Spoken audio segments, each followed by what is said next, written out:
tribe members. Hello, new watchers. Hi, darlings. You're here with Karima McGee, Elder in Chief on this channel. I want to welcome you. If you are a returning watcher and you're not subscribed, I'm going to ask that you hit the subscribe button because we are a very unique group of people here on YouTube, and I think it's a really cool place. Just my thoughts. Anyway, we are going to get into today's video. I think it's been about 4 days now since we completed our series of videos that I wanted to do before we started off 2023. Those videos were to give you guys reference points. Because as an elder, there's things that I remember that happened in history that younger folks may not necessarily remember. And perhaps they may not have a reference point to understand why things are the way they are.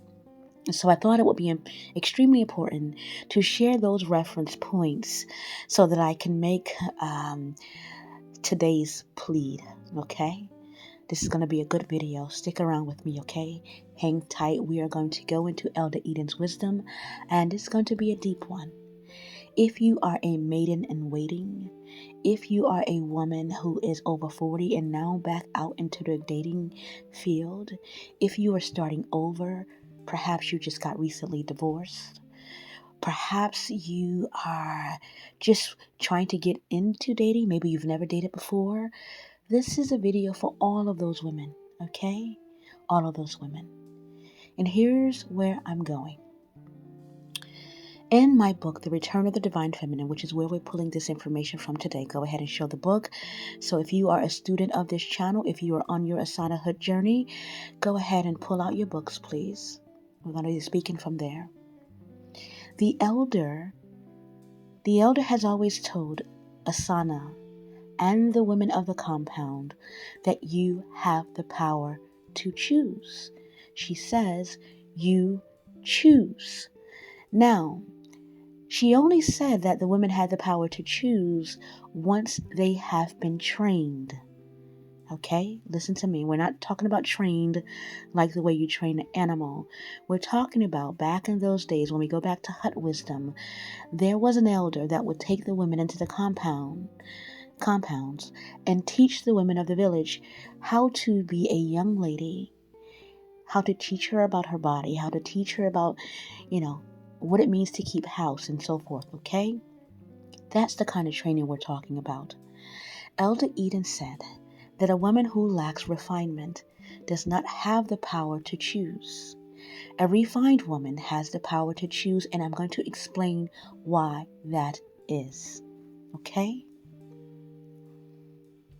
If the woman has been trained by Elder Eden, all the ancient mysteries of femininity, okay, and the woman has gone through her Asanahood journey, she has now become Asana. Asana is the highest level of femininity. That means that this woman has mastered the 4 pillars of femininity. And if you go into your books, The Return of the Divine Feminine, you can turn to the chapter, okay? 4 pillars of femininity. And what were those things? Intuition, okay? And I won't get too deep into that, but I just kind of want you to understand that once a woman has mastered the 4 pillars of femininity, and once the woman has gotten in touch with her true feminine side, okay, that's the side of the woman that allows her to be compassionate towards others, allows her to be a good listener to others, not just men, to others in general, allows her to be soft enough to give. So a giving woman, a woman who is compassionate, loving, nurturing, okay? That allows her the mother spirit energy, okay? And that's feminine energy. Being able to be a compassionate woman who cares about others, not just herself. You can't be a selfish woman and be seated in your femininity. That doesn't work, okay? That doesn't work. You cannot be an evil, vindictive, hateful woman and be seated in your femininity at the same time. According to Elder Eden, that goes against Asanahood. All right? But if a woman is a nurturer, if she nurtures things, if she can multiply a thing, if she can make something out of nothing, like most women who have gone through, some of us go through our natural Asanahood journey, right? Some of us don't have Elder Eden, but we get that by life experiences.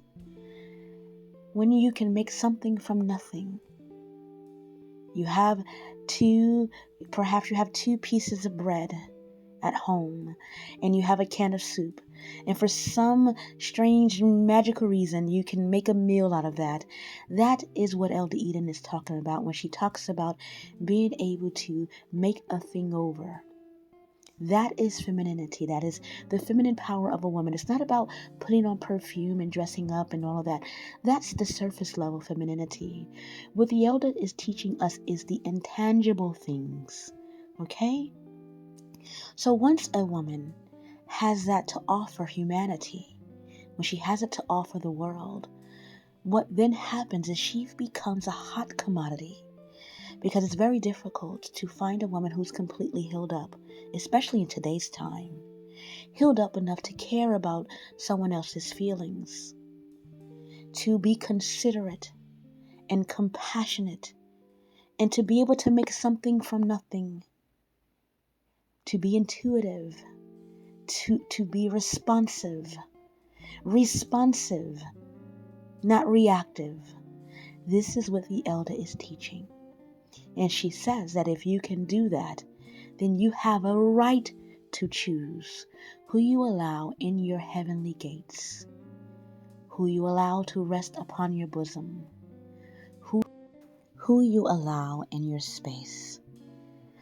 Once you have mastered the self and your emotions, and you can deal with your feelings in a way that you have become responsive to things instead of reactive, that is a hot commodity. It makes you different.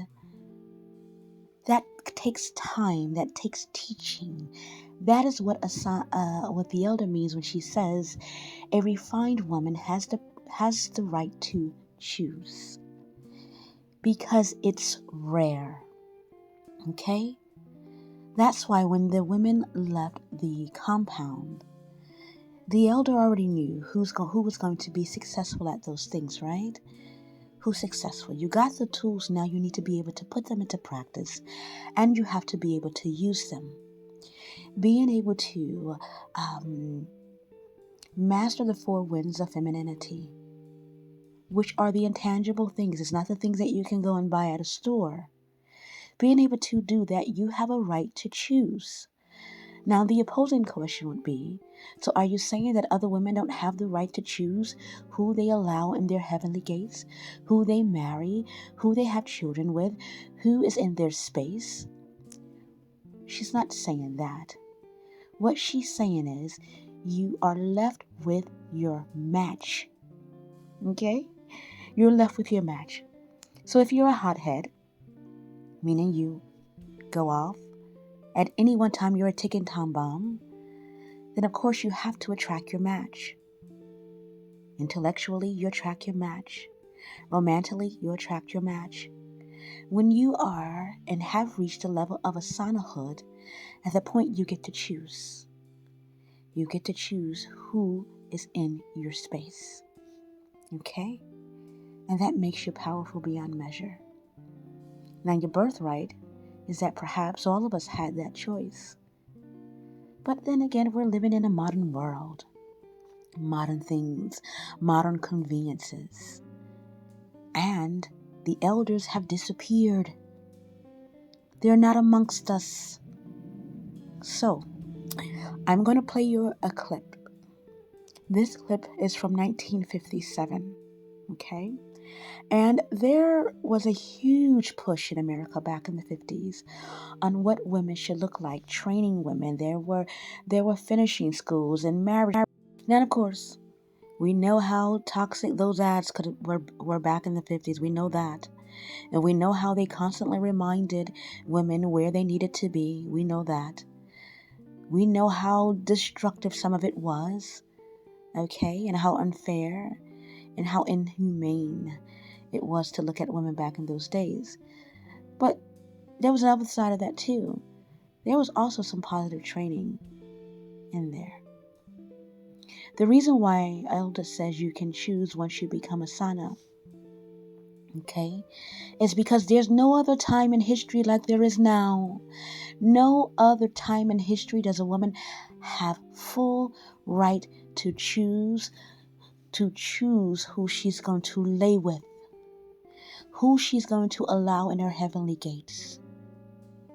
You have a right to say yes to a marriage proposal. You also have a right to say no to a marriage proposal, especially when you're bringing that much to a relationship, a union, a marriage, a potential family, because those things you cannot buy at the store. So the elder says you choose, because there's no other time in history like there is now. And two, because once you have mastered the 4 winds of femininity, you have something that all the other women may not have unless they have went through training like you have. Now, I'm going to play this clip that I said I was going to play from 1957. And this is the kind of topics that were going on, that was on television at this time. This was the programming that was happening in those days. And this might be part of the reason why men say women were better back then. They were better back then because there was a lot of predictive programming going on and training and finishing schools.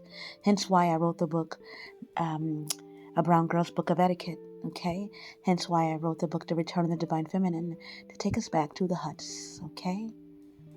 But in a more balanced way that treats women as human beings. I want you to watch this clip. I'll talk to you soon. Bye now. Now here. What's the matter, dear? Do you remember when you told me that I might have such strong feelings about a boy that it might be hard for me to decide what's right to do? Yes, I remember, but why? Well, it was something like that tonight with Jeff. You know, I like him an awful lot, and Mother, is it wrong to feel warm and affectionate when you're with a boy you really like? No, dear, it is not wrong. Because this feeling can grow into a love that will last. It's the way happy marriages are built. But Mary, if these strong feelings lead you into behaving unwisely, well, the outcome can be guilt and frustration. And these are the things that can spoil the chance of your finding the very love that you're looking for.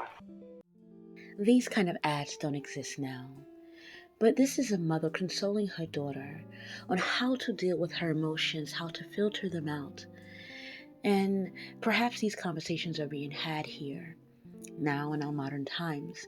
But back in those days, television would play that kind of stuff all the time. We're talking about 1957 here. We don't have those kind of things going on today. We do have the Return of the Divine Feminine. It has this more balanced way of looking at femininity and womanhood from a more humane perspective. Not reducing woman to the title of woman, but to understand that she's also a human being. How I'm going to end this video is this. Beloved, you must hear me on a soul level when I say this. And I am saying this with the most love that I can possibly muster up. Relationships expire. Sometimes we stay longer than we need to. Some relationships should have never happened because we went farther than we needed to. Some relationships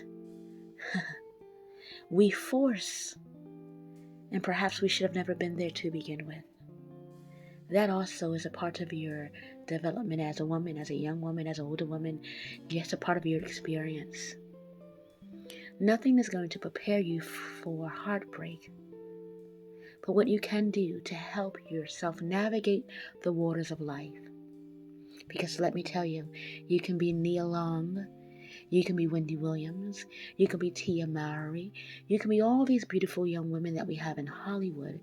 None of that prepares you, because relationships end. That's life. You can be the smartest, prettiest, most given wife on the planet. You can be the most feminine of women, the softest of women, and things will end. Nobody is going to tell you what I'm going to tell you in the most honest, loving way possible. Relationships end, darling. They do. But new ones can also begin. Remember what the elder tells you. Because you are on your Asanahood journey, it makes you more valuable out there in the dating marketplace, okay?